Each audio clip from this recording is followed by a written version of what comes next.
So welcome back ini di podcast berikutnya. Ini spesial ya karena sebelumnya kita bakal bahas tentang saham ya. Karena kan cash flow nih. Ini bintang tamunya juga udah pernah. Itu adalah Daniel Wiguna. Thank you. Thank you ya udah jauh-jauh. Welcome back. Ya, welcome Kok back. gue yang welcome back? Harusnya lu. Iya, Neil, ini podcastnya tenang aja. Ini tidak terafiliasi dengan manapun ya. Ini kita berbicara independen. Jadi gue pengen lu juga independen ya. Ini seorang Daniel Wiguna yang kita bedah ya. Tapi sebelumnya nih kan mungkin orang udah pernah dengar lah ya kisah lu yang sebelumnya dari podcast gua. Cuman waktu itu kan kurang laku nih. Sekarang kan podcast gua udah mulai maksud cukup. maksud lo gua gak laku gitu. Nah, podcast guanya gak laku. Tapi sekarang gitu. udah mulai ada nama lah ya kan. Nah, orang sudah mulai istilahnya kan kalau kentut aja jadi duit kan. Nah, gua mau nanya nih sekarang. Sebenarnya Daniel Wiguna itu siapa ya? Terus lu ya usia muda lah sama kayak gua. Dan kesibukannya apa? Iya. Nah. Oke. Jadi seperti yang orang tahu kan dari episode yang pertama dari podcast lo yang gak laku itu, gue itu head online trading di salah satu sekuritas di Indonesia. I see. Kemudian gue juga sekarang buat side hustle, gue ada advisory board sendiri. Kemudian gue juga sama saudara gue itu bikin satu aset manajemen lah ya. Cumannya aset manajemen ini kan gue cuman salah satu orang yang bantuin dia aja gitu ya, di strukturnya dia gitu. Tapi ya kita tetap tujuannya sama gitu. Tujuannya untuk bantuin teman-teman ini bisa mengamankan aset lah. Jadi sebenarnya gue nggak bisa bilang ini AM ya, hedge fund lah kita bilangnya. Yang penting nilai duitnya itu dia nggak berkurang, itu gimana caranya. Nah kita sebagai konsultannya aja, jadi kita nggak actually muterin duitnya mereka enggak, tapi mereka datang dengan duit yang sebanyak-banyak itu mereka nanya gitu kayak ini supaya duit gue tahun depan nggak kurang. Nah jadi orang-orang yang datang ke kita itu bukan orang-orang yang ngomong gimana supaya gue bisa dapat 100% tahun depan, bukan gitu. Karena mereka pada dasarnya itu duitnya udah banyak. Mereka itu nyadar kan kalau mau duitnya udah banyak, mau dapat 10-20% itu susah banget. Jadi mereka cuma berharap gimana caranya supaya tahun depan duit gua yang berapa puluh M ini relevan nilainya gitu. Artinya nggak kemakan inflasi lah gitu, nggak berkurang di tangan mereka sendiri gara-gara trading nggak bener dan lain sebagainya. Lebih kayak gitu gitu. Jadi kita kasih saran, lu belinya ini, tradingnya gini gitu. Nah meanwhile yang advisory board ini kita kasih saran juga, kita consulting ya. Kita jadi konsultannya, kita kasih tahu mereka gimana caranya kalau mau merger and acquisition yang benar, gimana caranya supaya pintu IPO mereka kebuka, lebih ke sana gitu arahnya. I see. Nah, tapi kan gue lihat story lo juga dosen ya? Iya. Dosen ya? Iya, itu gua ngajar juga. Itu iseng atau emang cuma bercanda itu? Enggak, itu beneran. Itu beneran bro. Dosen jadi apa kalau begitu? Komunikasi sebenarnya jauh banget ya sama cash flow ini. Iya, finansial sama ilkom ya. Tapi kan gue emang lulusannya Markom tuh, S1 S2 gue lulusannya Markom. Mulainya dari Markom bisa ke finance itu kan dari CNBC ya. Tolong saksikan episode yang di podcast dia yang gagal. Yang ini nggak gagal dulu, lumayan lah ya. Rame. Oke, jadi gue tuh ngajarnya udah dari tahun 2012 gitu. Sampai sekarang? Sampai sekarang, jadi jalan Gila, 13 tahun. Banget berarti ya, ketahuan tuh ya. 13 tahun ngajar. Iya, waktu lo masih SMA kali ya. Iya, udah kuliah. Iya, gila. Iya juga ya. Lama dong jadi dosen. Iya, ini jalan 13 tahun. Mata kuliahnya itu kayak advertising, branding yang kayak gitu. Jauh sebenarnya dari finance, tapi ternyata karena kan kalau kita ngelihat emiten-emiten, perusahaan-perusahaan yang udah IPO, mereka itu akan pakai yang kayak gini-gini nih. Marketing, branding, event, advertising, betul. gitu, sales apa. Nah itu belajarnya di jurusan yang gue pelajari ternyata. Jadi sebenarnya bukan cuma belajar komunikasi dong. Enggak. Jadi kan Markom kan, marketing communication. Nah penjurusannya ke arah sana. gitu, PR, broadcasting. Nah ujung-ujungnya kan company kalau udah IPO dia mau ekspansi, dia mau gedein bottom line-nya dia, kan salesnya harus digedein nih. Nah kalau sales mau digedein ngapain? Ya marketingnya harus dikuatin gitu, brandingnya dibenerin, nah kayak gitu-gitu. Ternyata ada hubungannya di sana gitu. Bisa gitu ya. Tapi ini unik sih. Ini kan karena kita cash flow nih ya, ini kita bakal bahas sih tentang gimana sih caranya sih. Lu kan kerja nih, lu kerja terus awal-awal lu CNBC, nah lu sekarang ya, iya ya kayak apa lu gak ada gitu kan. Terus lu dosen, terus lu punya itu waktunya gimana bos? Iya benar ya. Kadang gue juga bingung sih bro, serius gimana cara ngaturnya. Gue ngajar itu kemarin gue minta hari Sabtu kan, supaya Senin sampai Jumat gue nggak keganggu, nggak dikasih. Katanya kita nggak ada kelas hari Sabtu. Nah terus ngajarnya hari apa aja? Kamis Jumat pagi jam 7 sampai jam 9. Nah habis itu barulah gue ke kantor gitu. Jadi kantor kadang 10 ya? 10 sampai harusnya sih 9 ya? Ya gitu, intinya pokoknya sebelum market buka lah. Oh sih. Iya kalau mas 9 tapi kan ya, tapi kan gue ada tim di kantor. Oh iya. Jadi ada yang standby dulu. Meanwhile gue sambil ngajar gue tetap buka laptop, nyalain ini apa namanya aplikasi untuk ngelihat marketnya gimana gitu. Jadi sambil dosen nih insider nih ya. Jadi sekarang market lagi buka gitu ya. Iya sebenarnya yang gue ajarin kan nggak ada hubungannya kan dengan kerjaan gue gitu. Jadi ya nggak apa-apa lah. Bedanya kan maksudnya kalau kita ngajar tuh pengabdian hitungannya. Iya. Suka nih. Nggak. Jadi ya ini mohon maaf ya, maksudnya kayak bukan merendahkan pekerjaan sebagai dosen atau gimana, tapi kenapa dosen dibilang pengabdian? Karena emang kita nggak cari duitnya di sana gitu. Betul. Iya, cari duitnya dari tempat lain. Betul. Ya, sebagai enak yang ngajar kan, sebenarnya. Iya enak. Buat sharing-sharing. Iya, buat sharing ya. Tapi gitu, kenapa orang pada ini ya ngata-ngatain orang yang ngajar ya? Padahal enak. Gue juga bingung sih. Sebenarnya enak ya gimana ya? Gue kayak habis ngajar itu gue kayak refreshing sih kan. Gitu kayak wah dulu gue di bangku ini gitu. Tapi sekarang kerjanya gini gitu. Karena lo 13 tahun ngajar, udah jodoh belum sih? Biasanya kan orang kerja di bisnis kan kayak itu cari istri kan kayak udah dapat udah kelar. Kayak film-film gitu. Nah lu dengan waktu yang sibuk belum nggak tahu ya, mungkin gara-gara itu padat gitu kan, karena jadinya kadang kalau pas lagi sibuk emang tumpang tindih kan. Tadi lu nanya gimana caranya kan? Gimana caranya ngatur waktunya ya. Kadang ada masa dimana kalau loadnya semua ini lagi penuh nih, ya itu nggak cukup 24 jam nggak cukup ya, paling kayak curi-curi waktu buat tidur. Kayak Timothy kan bilang tuh, wah lu belum tajir ngapain tidur apa? Belum kayak jangan tidur ya. Iya. Anjir emang. Gitu. Ya ada benernya juga bener. Gitu. Ya ada benernya juga sebenarnya. Tapi kalau nggak ada kerjaan, iya. Itu menurut gua lebih relevan. Kenapa? Karena menurut gua tuh lebih mendingan gua itu kayak pusing tapi ada duitnya. Benar. Ya, pusing daripada pusing nggak ada duitnya. Dulu gua pernah ngerasain bro. Pusing gak ada duitnya, wah kayak mau mati bro, gila. Kenapa tuh kalau begitu? Iya mau makannya susah. Gara-gara momentum apa? Lagi meniti karir kan, maksudnya lagi mencari-cari skill gitu kan, ngasah skill gitu, mencari apa ya kita bilang peluang. Tapi ternyata peluang sama skill waktu itu nggak masuk gitu. Peluangnya banyak di bidang finance, tapi skill gue belum ada. Skill gue masih komunikasi doang. Sedangkan semua orang bisa gitu. Berantemnya di situ tuh, nggak nemu. Nah sekarang begitu gue belajar di finance ya, thanks to CNBC 4 tahun, jadinya skill sama apa namanya peluang itu masuk. Iya masuk. Bahkan sekarang peluangnya jauh lebih gede gitu. Nah, gue harus nambah skill terus. Gitu. Nah ini menarik sih. Ini kan orang cuma ngeliat lo enaknya doang ya. Punya mobil banyak, mewah. Amin. Lagi. Apalagi. Amin. Tapi orang nggak ngeliat prosesnya kan. Nah cuma gue mulai prosesnya nih. Nah lu bisa sampai kayak sekarang itu kan berdarah-darah. Nah orang juga pasti di luar sana nih kan orang kerja juga tapi pengen kayak lu punya bisnis sampingan tapi yang mungkin lebih gede sekarang dari kerjaannya. Nah itu gimana tipsnya? Oke, percayalah apapun yang gue punya sekarang ini gue mulainya bukan dari nol. Dari minus something lah pokoknya. Karena ketika tadi momentumnya itu dapat ya, skill gue ketemu sama peluangnya itu. Yang pertama gue kelarin itu adalah utangnya. Oke. Ah itu ngeri banget karena kan utang berjalan itu lingkaran setan ya, makin lama makin gede. Betul.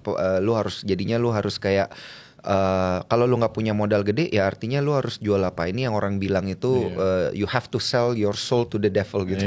Artinya apa? Ini kalau gua translate adalah lu harus mengorbankan waktu hidup lu. Ada umur yang harus lu korbankan ya untuk memenuhi ini. Jadi ada duitnya gitu buat kelarin ini utang gitu. Nah jadi yang pertama gue kelarin itu waktu semuanya selesai itu utang dulu. Oke. Sehingga barulah di sana gue bisa memulai satu-satu gitu. Dari apa? Pertama dari kerjaan dan lain sebagainya. Karena kan skill yang gue dapet sekarang ini itu modalnya dari mana? Bukan dari modal duit. Gitu, tapi dari modal waktu yang gue bilang tadi itu dari benar-benar dari minus something gitu. Jadi kayak waktu dan tenaga gue korbanin supaya capitalnya bisa gede. Jadi kalau ditanya mulainya dari mana, mulai dari skill dulu. Oke. Gitu, supaya skill ini membuat waktu dan energi yang kita punya itu jadi relevan supaya bisa dapat duit. Oke. Gitu. Jadi ini satu prinsip yang gue entah dari mana gue dapet dan gue kerjain gitu ya. Sehingga beneran akhirnya bro, beneran ketika gue ada skillnya itu mau cari duitnya gampang banget. Yang penting skillnya dulu yang pertama. Iya, dan akhirnya yang dulu dosen-dosen dan mentor-mentor gue bilang itu, mereka kan bilang suatu hari pasti akan ada momen duit yang cari elu. Itu bener tuh. Karena iya kejadian karena ternyata dengan kita ngasah skillnya itu value kita itu naik, nambah. Iya, orang akan membayar kita karena bukan cuman experience doang. Karena experience ada yang gagal dan lain sebagainya. Dia nggak tahu gimana cara flipnya ini kan. Benar. Gitu, gagal mulu jadinya kan. Orang yang mau orang denger itu adalah your bad experience yang lu bisa flip jadi good. Itu yang orang pengen denger gitu. Lu mau gagal apa? Oh, gue nggak peduli gitu. Tapi gimana cara lu flip itu yang pengen gue tahu. Benar. Dan gimana cara lu berpikir gitu ya, pemikiran-pemikiran lu. Nah itu yang pengen orang bayar sebenarnya. Dan kadang ini kan kita bilangnya ini haki ya bro ya. Benar. Haki ini kan nggak ada nilainya ya. Kita nggak tahu kayak podcast lu ini. Berapa budget lu sama iya. Kayak lu mau nilai podcast kita informasinya ini harganya berapa gitu. Lu mau monetize ini harganya berapa sebenarnya kita nggak tahu. Short time atau long time gitu ya. Iya, makanya minum dulu. Cheers ya, cheers. Jadi tapi kalau kayak lu lah, lu kan pinter nih jualan nih ya. Apa aja lu bisa jual gitu ya. Amin. Jadi itulah sebenarnya yang orang-orang bayar ya gitu. Tapi gini, Dan ini kan lu dari ya lu minus kan ya. Cuman mungkin di orang sana nih ya, mereka masih kerja nih. Dia mau mungkin minus skill apa sih? Dan lu kan juga skillnya beda banget nih. Sekarang itu ya yang gue lihat ya orang gagal ya. Lu lihat deh, yang teman gue yang dari luar negeri S2 sekarang nganggur kalau nggak jadi Grab. Bener nggak? Iya. Rata-rata banyak kan yang orang. Gue juga pernah coba tuh nge-Grab gitu? FYI. Sorry lanjut dulu. Nggak, cuman banyak banget nih orang itu sekarang terpaku sama ijazah dengan skillnya ya enggak. Dan lu orang juga mungkin kerja nih ya. Ya udahlah karena ijazah gue ini. Ada pun orang yang udah kerja mungkin admin tapi dia ijazahnya gede. Nah, skill apa yang lu saranin deh untuk tahun 2025 ini? Lu kan lebih ke dunia finansial nih ya kan. Dan lu lebih oke lah daripada gue. Karena lu udah tunin masuk. Gue kan cuman celup-celup aja kan di pinggiran ini kan. Skill apa nih yang ya mungkin yang kayak di belakang nih celup-celup jam tangannya Rolex. Ini kebetulan berkat Tuhan. Celup apa bos? Anjir. Apa skill yang kira-kira tahun 2025? Jadi let's say gini bro. Let's say lu udah punya semua skill set yang lu mau nih. Finance lah, marketing lah, apalah gitu yang tadi kita omongin semua. Lu udah tahu teorinya, prinsipnya kita mau monetize ini gimana. Yang bikin ini relevan nih beneran jadi duitnya apa? Ini kan sebenarnya layernya tipis banget nih. Setipis tisu ya. Betul. Duitnya di sini ada layer, ini skillnya lu udah punya. Nih apa sih sebenarnya yang ngilangin ini layer? Sebenarnya keberanian lu aja sih sebenarnya, bro. Robek aja nih tisunya. Iya. Dan nah keberanian ini tuh kan ibaratnya kalau mau robek itu kita pakai pedang lah ya. Pedang tuh matanya 2. Nah supaya dia nggak nyerang lu balik ya lu harus punya integrity. Kan lu berani nih ya, lu berani kayak misalnya lu nawarin kayak gue punya skill kayak gini-gini, gue bisa flip duit lu 2 kali misalnya dalam waktu 2 tahun misalnya let's say ya relevan ya. Nah lu udah berani ngomong kayak gitu, ada orang udah berani invest ya sama lu. Nah sekarang gimana cara lu itu membuktikan kata-kata lu sendiri? Itu integrity supaya dia nggak serang lu balik gitu, karena kan kalau enggak ya lu bakal kena sendiri ya mau omongan lu gitu. Sebenarnya itu doang bro selama ini yang kalau dirobek lu harus tahu integritinya ya berarti. Iya integritinya ya itu safety-nya lah. Kalau pistol ada safety switch betul. Supaya tuh nggak nembak lu balik. Nah gimana caranya ya harus ada integrity, lu udah ngomong apa. Nah kalau gua menerjemahkan ini biasa dengan legal, surat-surat kontrak yang kayak gitu. Nah ini penting banget. Jadi gue juga merasa gue harus mempertanggungjawabkan apa yang udah gue omongin. Gitu kan. Laki-laki kan ngomongnya cuma sekali, bro. Betul. Iya. Kalau 2 kali, apa tuh? Nggak tahu, lu tahu? Nanti di komen aja, jawab di komen.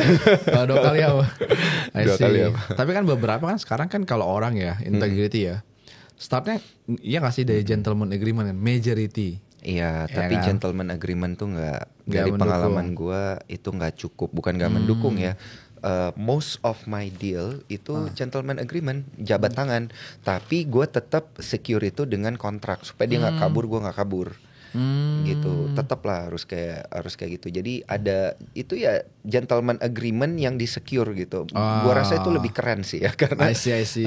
Karena kan lu membuktikan lu punya value, lu ada skill, dan lu membuktikan itu gitu secara legalitas itu ada gitu, dan ya semuanya legit. Jadi orangnya juga ngerasa aman. Nah kenapa harus kayak gitu bro? Jangan cuma gentleman agreement doang.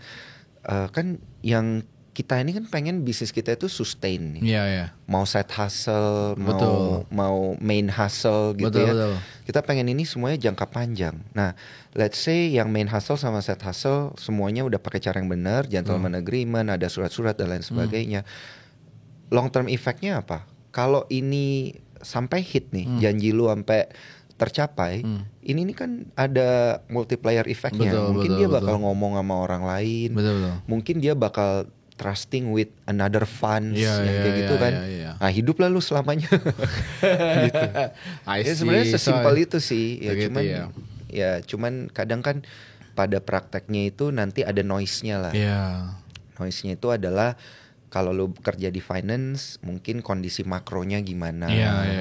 Mungkin kondisi dari si siapa namanya kliennya itu tiba-tiba mau apa, nah itu noise-nya ya. Makanya kita secure itu. I see. Nah, ini juga menarik sih. Orang kerja nih sekarang nih misalkan nih, dia kan kayak lo nih, udah dari Markom lo kerja juga dong di CNBC dong. Itu kan udah sesuai jurusan. Terus lo transisi nih, anggapan riset lagi dong dari nol ke finansial dong. Iya benar. Nah orang-orang di luar sana dia mungkin nanya, gue kerja nih sekarang, mungkin udah lu di sini 4 tahun kalau nggak salah kan ya? 4 tahun, udah kayak 1 bro. Kayak 1 kan sebenarnya. Nah cuma kan orang kayak untuk memulai hal yang baru itu kan takut tuh, bener kayak yang bilang break the bordernya kan.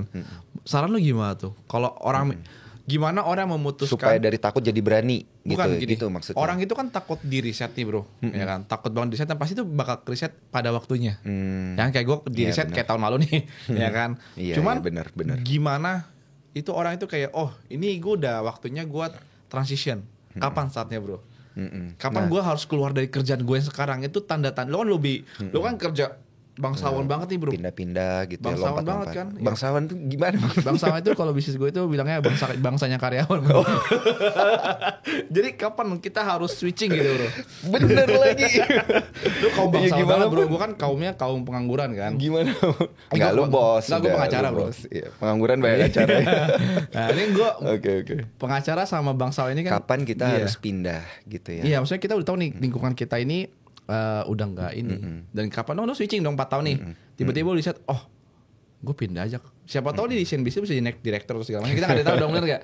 Cuma lo memutuskan untuk switching nih sekarang yang dapat yang lebih bagus. Wah, kalau gue sih itu tipsnya kapan kita harus pindah gitu ya? Kalau kapannya itu sejujurnya gue nggak tahu gimana jawabnya bro, karena kapannya ini terjadi kalau gue tuh natural aja. Kalau gue natural aja dapet tawaran gitu ya.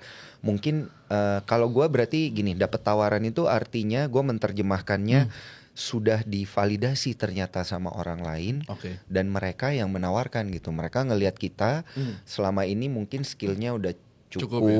Habis itu udah cocok, udah kenal baik, tiba-tiba tawarannya datang sendiri. Artinya kan memvalidasi kan mereka. Betul. Gitu, bukan gue yang datang menawarkan dan lain sebagainya. Gitu. Nah, ada yang kadang ya memang yang kita, kalau kita yang udah benar-benar ngerasa kita siap, ya kita yang menawarkan. Approach ya. Kita yang approach gitu. Tapi most of my career dan most of my clients dan lain sebagainya itu tuh banyak kan mereka yang ngerasa mereka udah siap ngajak gue kerjasama gitu. Jadi datang aja, gue sisa membantu lah, mensupport. Nah, let's say gini. Untuk mungkin gue menjawab lu ini bukan dengan jawaban langsung ya. Asik. Menjawab yang nggak menjawab. Gue pernah baca ini. Gue pernah kebanyakan kopi. jadi gue pernah baca satu hal yang keren banget. Apa tuh? Entah di mana ya, di sosmed atau di buku, dia bilang kayak gini. Jangan buang waktu lu untuk menangkap lebah, mencari lebah, atau suruh lebahnya datang. Lu prepare yourself itu untuk membuat taman bunga.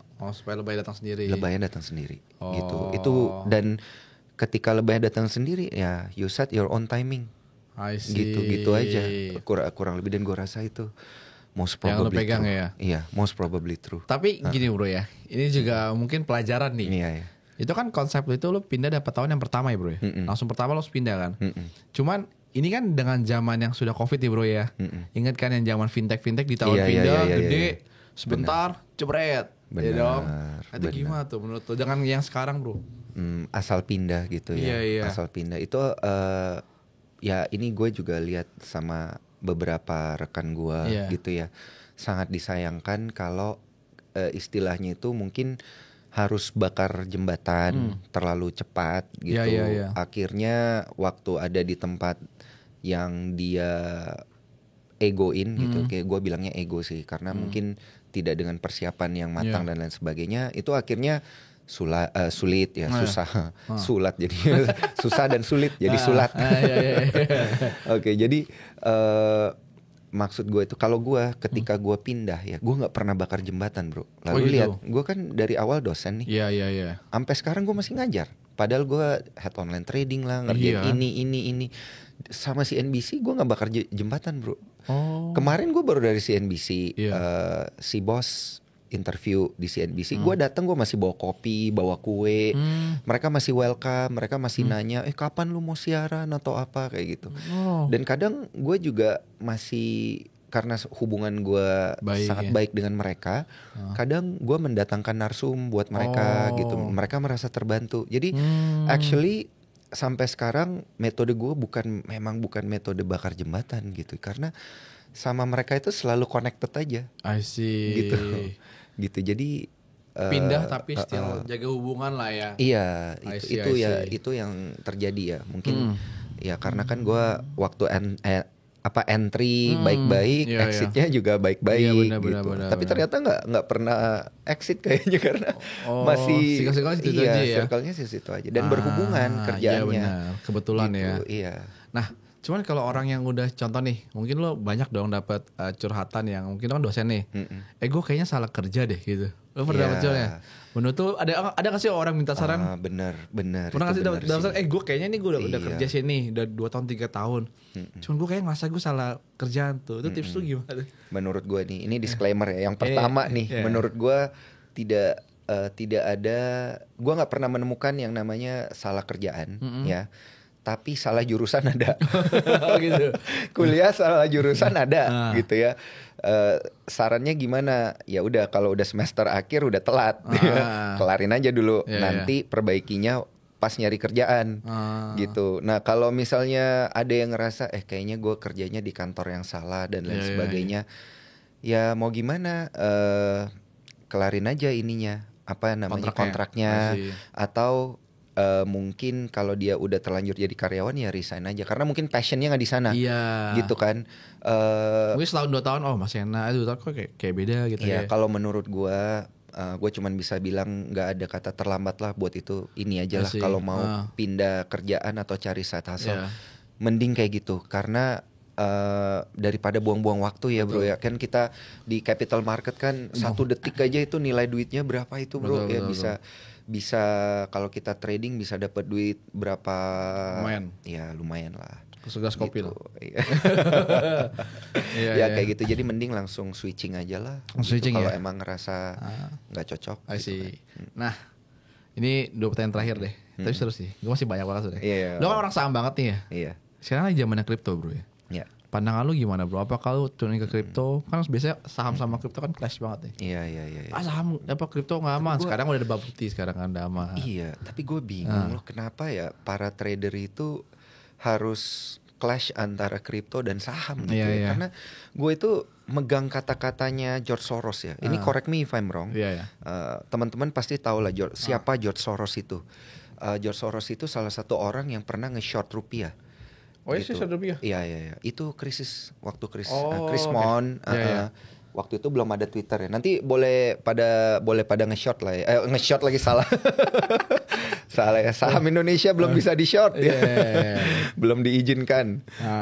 Diizinkan lagi gitu. Jadi diundur buat short selling. Jadi kalau teman-teman cari, George Soros itu salah satu orang yang pernah short rupiah waktu itu.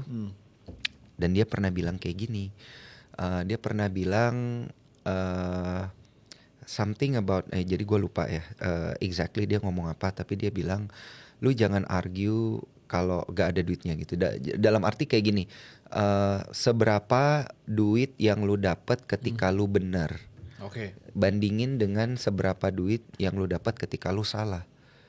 Gitu. Jadi intinya ini apa yang gua mau bilang? Intinya ini adalah duitnya gitu. Ngapain orang-orang itu kayak berdebat kripto lebih bagus, saham lebih bagus apa? Ini kan masalah making money-nya aja gitu. Nah, duitnya ini masalahnya cuma satu. Gitu. Nah, di kondisi market yang kayak gini dua-duanya ini lagi susah. Berdarah-darah gitu. Makanya belakangan kita nggak lihat ada pertengkaran itu kan. Karena doanya lagi downfall semua nih sekarang nih kan. Iya. Jadi menurut gua ini balik lagi ke orangnya. Ya, jadi kayak market yang merah di kripto itu bisa making money. Kalau orangnya pintar, tahu gimana caranya. Market di Indo kalau misalnya orangnya pintar, dia juga tetap bisa making money. Cuman tidak sebesar ketika marketnya waktu lagi bullish. Karena kan market kita di Indo itu geraknya cuma satu arah. Kalau naik kita cuan, kalau turun kita rugi.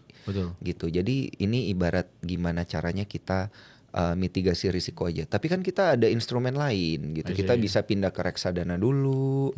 Ya kita bisa nyantai dulu atau gimana kayak gitulah. Jadi ya sebenarnya sama aja sih kalau sama aja ya. Gue beberapa tahun di capital market di Indonesia ya rugi rugi. Tapi kan sejauh ini kalau gue tarik mundur ke belakang lebih banyak yang gue gain gitu dari seluruh ekosistem ya, bukan dari tradingnya doang. Sekarang trading emang lagi nggak bagus, gitu. Kita bagusan beli, tungguin, tungguin dulu, gitu. Mungkin untungnya nggak sekarang, mungkin untungnya nanti. Tapi either way kan untung juga bro, gitu kan. Ini kan balik lagi ke kata-kata George Soros nanti.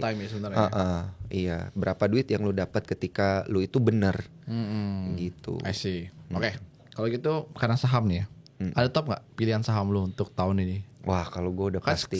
Sekarang kan lagi merah semua kan kayak lu sekarang BBRI kan kayak harga Covid ya. Kan balik harga yang lo bilang nggak mungkin bro 4.000 break. Iya, ternyata balik arah bro. Ya gue nambah barang lah. Jadi jaga-jaga dong saham. Kalau gue mungkin ini juga agak radikal. Banking tetap ya karena top 3 lah pilihan lu lah, top 3. Banking tetap gua itu betting on, gua nggak betting deh, gua investing. Nggak boleh betting guys ya. Okay. Nggak boleh betting. Okay. Maksud gua itu stock pick gua itu tetap di BRI gitu ya, di perbankan. Kemudian habis itu buat menstabilize itu, gua ngelihat BCA bagus untuk stabilisasi gitu ya. Kemarin kan dia baru ada pergantian di root kan. Nah itu dianggap bisa membantu peningkatan bottom line katanya, karena orangnya kompeten dan lain sebagainya gitu ya. Karena gue lihat juga di sahamnya itu waktu yang lain turun ini sideways dia gitu, bertahan, artinya kan dia defensif nih. Betul. Gitu. Sama gue itu satunya lagi, gue simpen duit gue untuk emiten yang akan IPO. Apapun itu. Jadi gue pecah, kayak kemarin ada 2 yang mau IPO, gue beli dua-duanya. Satunya gue jual di hari pertama, satunya masih hold sampai sekarang. Bahkan gue ngebit tiap hari gitu. Siapa tahu bisa dapat barang. Gitu emitennya kan. Kemudian nanti ini kan ada yang mau IPO lagi, gitu ya. Permen. Gitu. Iya. Cari aja nanti. Gua nggak mau promoin di sini soalnya. Iya, kita nggak dibayar emiten guys. Iya. Terus pokoknya yang mau cuan kalau dari capital market itu, cuannya itu bisa didapat dari yaitu emiten-emiten yang mau IPO. Ini kan fresh money soalnya. Marketnya yang lain lagi turun dan lain sebagainya. Ya udah kita cari cuannya dari yang pemain baru aja. Gitu. Ya lumayan ngebit aja gitu. Siapa tahu dapat. Siapa tahu. Sama bisa pakai satu lagi nih. Bisa pakai akun margin yang kayak gitu-gitu. Karena kan kalau di kripto kan bagusnya leverage katanya iya mereka leverage. Kita di capital market juga ada leverage gitu.